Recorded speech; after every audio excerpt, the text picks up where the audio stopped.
Salut Maps! Alors, bienvenue à ce book haul de la saison de l'hiver. Parce que malgré que la planète soit en grand chavirement, n'oubliez pas que le 19 mars, c'était la première journée du printemps. Donc, nous sommes plus à l'hiver. Je peux donc vous parler des différents achats et réceptions que j'ai faites durant cette saison. Alors, allons-y to the go! C'est assez rare que je reçois des livres pour Noël. De un, parce que les gens ne savent pas si je l'ai lu. Et de deux, parce que c'est ça, j'en demande pas. Mais cette fois-ci, j'en ai reçu un de ma mère. C'est La mesure de mes forces de Jackie K. Ellis. Souvenir de saveur, de souffrance et de Paris. En apparence, Jackie K. Ellis menait la vie dont rêvent toutes les femmes, incluant elle-même. Fin vingtaine, mari séduisant, brillante carrière en design et superbe appartement. Et pourtant, au lieu de se sentir accomplie, aimée et heureuse, elle se réveillait chaque matin dans l'angoisse d'une nouvelle journée à affronter et cherchait désespérément un moyen de s'en sortir. Armée uniquement de son amour de la cuisine et des mots, Jackie voyage à travers la France, l'Italie et le Congo avant de rentrer à Vancouver.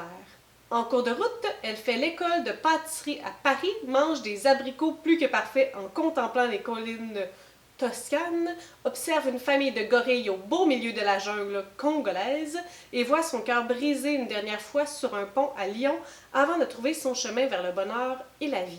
Et je crois que c'est une non-fiction. Au début de l'année 2020, je me suis dit qu'il fallait que je fasse un effort supplémentaire pour vider, pour lire tous les livres de ma bibliothèque que je n'ai pas encore lus. Et ce nombre, c'est 143 livres. Là. Pas en ce moment parce que là j'en ai lu, mais il y en a aussi qui sont rajoutés. Mais au début de 2020, le 1er janvier 2020, c'était 143. Donc définitivement, mon but, c'est de descendre ça le plus possible cette année. Donc lorsque je voulais acheter des livres, je me suis dit que ça pourrait être intéressant d'acheter des livres que j'ai déjà lus et que j'ai aimés et que j'aimerais relire. Donc, c'est pourquoi j'ai acheté la pièce de théâtre Havre de Mishka Lavigne que j'ai découvert lorsque j'ai lu un livre de tous les auteurs en vedette au Salon du Livre. Donc, je vous mets cette vidéo-là en barre d'informations. J'ai vraiment beaucoup aimé cette pièce de théâtre-là et c'est pourquoi je l'ai achetée. C'est deux personnages, Elsie et Matt, si je me trompe pas, qui sont tous les deux un peu brisés à leur façon, puis qui vont se rencontrer, puis ça pourrait peut-être les réparer d'une autre façon. Et Outlander, c'est le coup de cœur de quelqu'un que j'ai lu. Là, en ce moment, vous n'avez pas encore vu cette vidéo-là de mes coups de cœur, mais elle devrait être publiée sous peu. En fait, je pense que j'ai décidé de la publier le lundi, finalement, de la rapprocher, vu que j'ai terminé tous les ouvrages pour cette vidéo-là. Mais je vous ai parlé d'Outlander à la fin 2019, c'était un de mes coups de cœur. J'ai tellement aimé le premier tome que j'ai décidé de l'acheter et d'acheter aussi les tomes 2 et 3 que je n'ai pas encore lus. Mon but, probablement, ça va être de tous les avoir. J'ai tellement aimé ça que je me suis dit que je les voulais. Donc, j'ai pas lu encore le tome 2 ni le tome 3, mais j'ai lu le premier et je l'ai adoré. Je vous mets cette vidéo-là aussi en barre d'informations.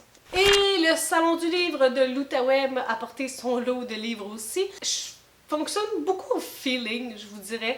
Je lis même pas les quatrièmes de couverture avant de choisir des livres. Souvent, c'est des livres que j'ai vu passer, que j'ai entendu des bonnes critiques ou qui m'interpellent pour une raison obscure, vu que je lis même pas les quatrièmes de couverture avant. Donc là, je les découvre un peu avec vous, mais en fait, j'essaie de pas trop l'écouter pour qu'une fois que je les lise, je sois dans un terrain neutre. J'aime me faire surprendre. Donc, celui-là, c'était pas une surprise. Par contre, c'est le deuxième tome de la série Le Royaume de l'hiver. Il est où mon premier tome? Ah, ici. Donc, premier tome Maleficus, deuxième tome Decidium. Donc, j'étais vraiment contente. Je l'ai commandé rapidement lorsqu'il a été mis en ligne en pré-vente parce que je le voulais. Puis les filles de Lisiane Rousse me l'ont apporté directement lorsque j'étais en train de faire mon bénévolat au Salon du livre. J'étais très heureuse et il est autographié par l'incroyable Cynthia Carbonneau. Donc pour Maps, Maléficus n'était que le début d'une grande aventure. Prends garde, la révolte est imminente. Et là, je filme cette vidéo un petit peu avant la diffusion et je devrais l'avoir commencé, même peut-être terminé. Donc, à suivre.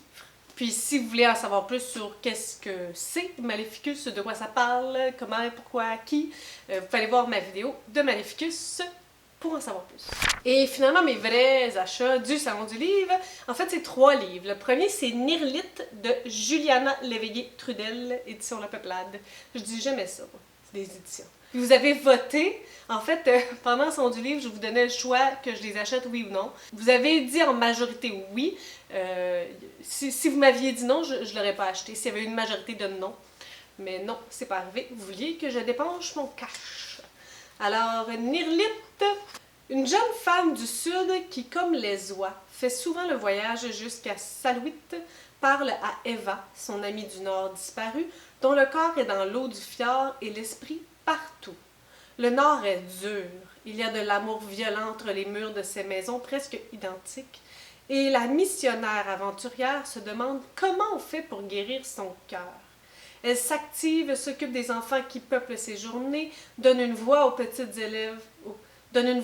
filles inuites et raconte aussi à Eva ce qu'il advient de son fils Elijah, parce qu'il y a forcément une continuité, une descendance après la passion, puis la mort.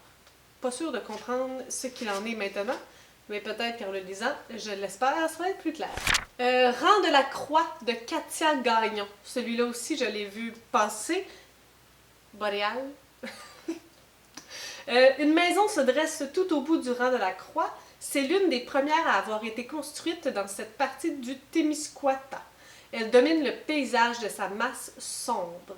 Au fil du temps, 4 femmes y ont vécu et chaque fois leur destin s'y est joué. Qu'y a-t-il donc dans ces vieilles pierres, dans ces poutres si douces au toucher, dans la table de bois poli portant les marques laissées par tant de mains, pour qu'elles répercutent avec un écho assourdissant les secrets qu'on aurait voulu oublier à jamais? Dans les années 1990, une vieille dame Thérèse voit surgir de son passé un homme qui viendra l'aider à se libérer d'un fardeau qu'elle porte depuis sa jeunesse. Michel, à la faveur de la révolution sexuelle des années 1970, veut réinventer le couple et oublier la mort que quelqu'un a déposée au plus profond de son être quand elle était toute petite. Marjolaine, dans les années 1960, vient s'y réfugier après avoir quitté la vie religieuse qu'on lui a imposée, mais elle se rend compte qu'il est trop tard pour apporter la consolation à ceux qu'elle aime. Avant elle, au début du siècle, Élisabeth de la Trempe des Bâtisseuses s'est imposée une vie d'abnégation, mais sans jamais arriver à échapper à ses démons. 4 femmes, 4 époques, 4 destins tragiques. Katia Gagnon nous donne ici un roman sombre aux tonalités fantastiques et au suspense haletant. Et finalement, N'essuie jamais de larmes sans gants de Jonas Gardel, des éditions Alto. Pourquoi je dis ça maintenant? J'ai jamais dit ça de ma vie. Rasmus fuit son village et l'étouffant nid familial pour se jeter à corps perdu dans sa nouvelle vie à Stockholm, où brille l'espoir d'être enfin lui-même. Benjamin, lui, est déchiré entre le chemin tracé d'avance par son appartenance aux témoins de Jéhovah et son simple désir d'aimer quelqu'un qu'il aimera en retour. C'est Paul, mère poule pour les gays égarés, qui les réunit par hasard une nuit de Noël. Ils repartiront ensemble sans savoir que leur pas de 2 ans fiévré les mènera au bord de l'abîme, que l'un d'eux tombera sous la lame d'une faucheuse que personne ne connaît encore, le sida. C'est ça que j'avais... Il y a quelqu'un qui m'a parlé de ça, me dit qu'il avait braillé sa vie. Ça parle du sida, puis c'est une littérature LGBTQ+. Et finalement, je ne l'ai même pas encore ouvert, j'ai reçu une box de Luzerne rousse. Alors, si vous l'avez lu, non, c'est pas ça que je veux dire. Si vous avez déjà vu tout ce qu'il y a à l'intérieur, je vais terminer mon book haul avec ça. Je voulais vous dire avant que Jenny DeVoe, une des auteurs du livre qui est à l'intérieur, a un podcast, Rose Plume. Et dans le premier épisode officiel, elle et Sophie Vaillancourt parlent de ce livre-là et j'ai tellement aimé ça, je vous le conseille ardemment. Ça m'a donné envie de lire le livre juste par leur discussion et par les discussions de l'écriture à 4 mains parce que c'est ça qui s'est passé vu que ce sont 2 autrices sur un livre. Tu l'avais ouvert, ok. Regardez-moi ça, comment c'est joli. Alors, on a les deux personnages du livre. Pour l'instant, je sais pas trop qui est qui, là. Je me souviens plus dans le podcast qui est le joueur, le guitariste. Il me semble que lui, c'est Nate, puis l'autre, je m'en souviens plus. On a la signature de Sophie et de Gianni Deveau. Des petits papiers! Qu'est-ce que je fais des petits papiers? Chocolat. On va les laisser là, ok?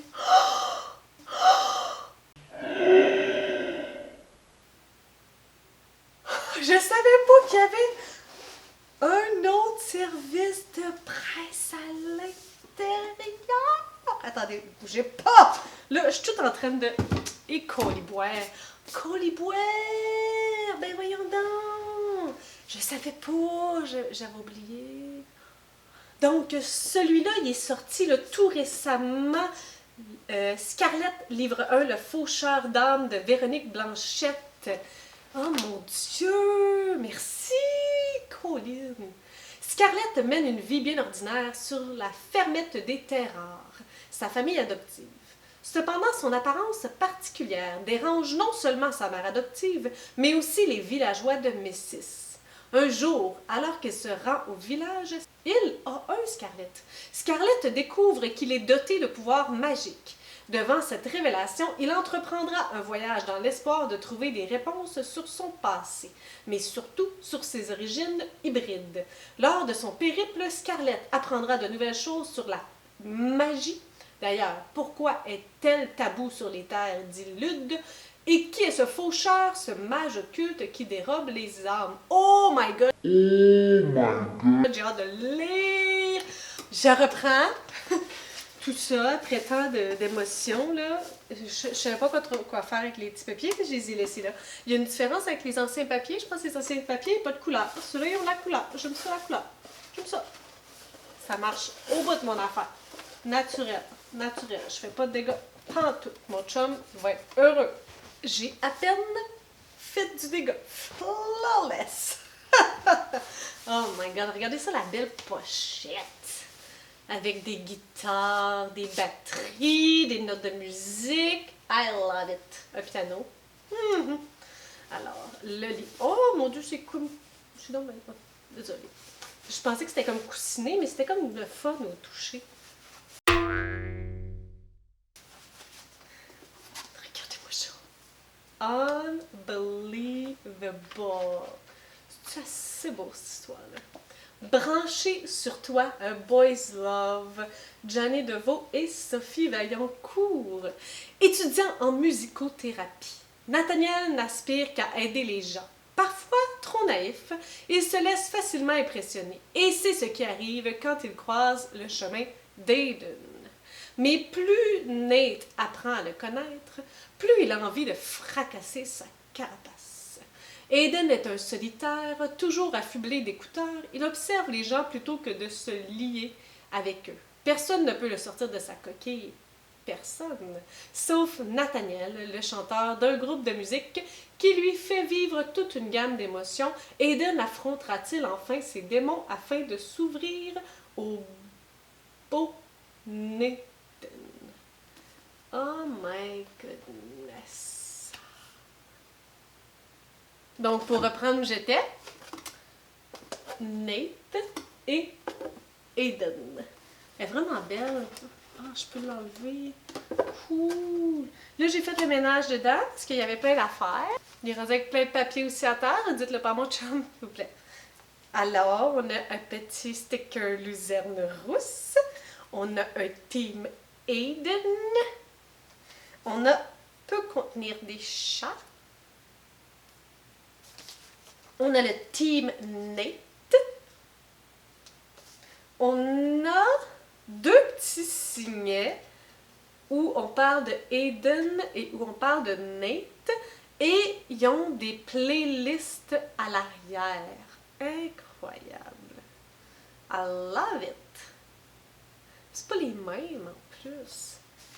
On a un petit sticker Boys Love. Un autre signet de branché sur toi. Oh, on a des paroles d'une chanson de Dean Lewis. Je l'aime. Et on a des paroles d'une chanson de Banners. Donc on a d'un côté Nathan, d'un côté Aiden. Incroyable. Tout ce qu'il y a là-dedans, c'est fou. Et la description du livre. Amazing. Merci. Je pense que ça fait le tour de tout pour mon hiver. N'hésitez pas à me dire en commentaire, je sais qu'il y a des livres que j'ai déjà lus, mais en tout cas, lequel livre pour lesquels vous êtes le plus excité de recevoir des commentaires ou d'avoir une critique, je pourrais peut-être me dépêcher à le lire, qui sait. Quoique, il n'y en a peut-être pas tant que ça, en tout cas, la liste n'est pas énorme. Vous avez le choix entre brancher sur toi, mais comme c'est un service de presse, je vais me dépêcher. Même chose pour Scarlett, mais tu sais, si le monde y vote en masse, ça va être lui, tu sais, que je vais choisir en premier. Ici, n'essuie jamais de larmes sanguin. Rang de la croix, là j'ai plus de place dans mes mains. Nirlite, mais le Dissidium, je vais l'avoir lu. Puis sinon, ça pourrait être continuer la série Outlanders. Attendez un petit peu. Outlanders. Oh non, il reste l'autre! Alors, dites-moi, c'est quoi votre choix? Si vous avez des suggestions, des critiques, des commentaires, n'hésitez pas à le faire en dessous de ma vidéo. Je publie des vidéos habituellement le mercredi et le samedi, mais là, pendant cette période de confinement, peut-être plus. Sur ce, si vous avez des suggestions, des critiques, des commentaires, n'hésitez pas à le faire en dessous de ma vidéo. Si vous avez aimé cette vidéo, n'hésitez pas à mettre un petit pouce ou à vous inscrire à ma chaîne. Et sur ce, je vous souhaite de bonnes lectures.